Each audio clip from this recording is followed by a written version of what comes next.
বাংলাদেশের সুপ্রিম কোর্টের একজন অবসরপ্রাপ্ত বিচারককে প্রধান করে ৫ সদস্য বিশিষ্ট একটি পুলিশ কমিশন গঠন করার অধ্যাদেশ উপদেষ্টা পর্ষদে পাশ করা হয়েছে।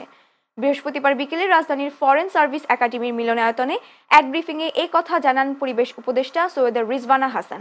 কমিশনের বাকি সদস্যরা হবেন গ্রেড 1-এর নিচে নয়, এরকম করে কোনো সরকারি কর্মকর্তা গ্রেড 1-এর নিচে নন, এমন কোনো অবসরপ্রাপ্ত কর্মকর্তা, কোনো বিশ্ববিদ্যালয়ের অধ্যাপক যিনি কর্মরত কিংবা অবসরপ্রাপ্ত এবং মানবাধিকার ও সুশাসন বিষয়ে কাজ করার অন্তত 15 বছরের অভিজ্ঞতা রয়েছে। এই কমিশন পুলিশিং কার্যক্রমে দক্ষতা ও উৎকর্ষ আনয়ন, শৃঙ্খলা, স্বচ্ছতা ও জবাবদিহিতা প্রতিষ্ঠায় প্রয়োজনীয় সুপারিশ দেবে।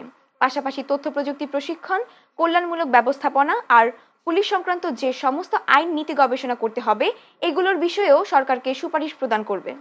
৫ সদস্য বিশিষ্ট একটি পুলিশ সদস্য কমিশন গঠন করার অধ্যাদেশটা পাশ করা হলো।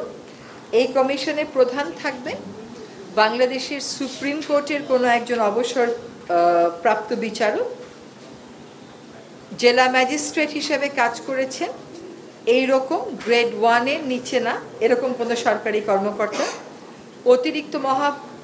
অতিরিক্ত পুলিশ মহাপরিদর্শক গ্রেড 1-এর নিচে নয় এমন কোনো অবসরপ্রাপ্ত কর্মকর্তা, কোনো বিশ্ববিদ্যালয়ের অধ্যাপক, তিনি কর্মরত হতে পারেন, অবসরপ্রাপ্ত হতে পারেন, মানবাধিকার এবং সুশাসন বিষয়ে কাজ করেছে, অন্তত 15 বছরের অভিজ্ঞতা আছে,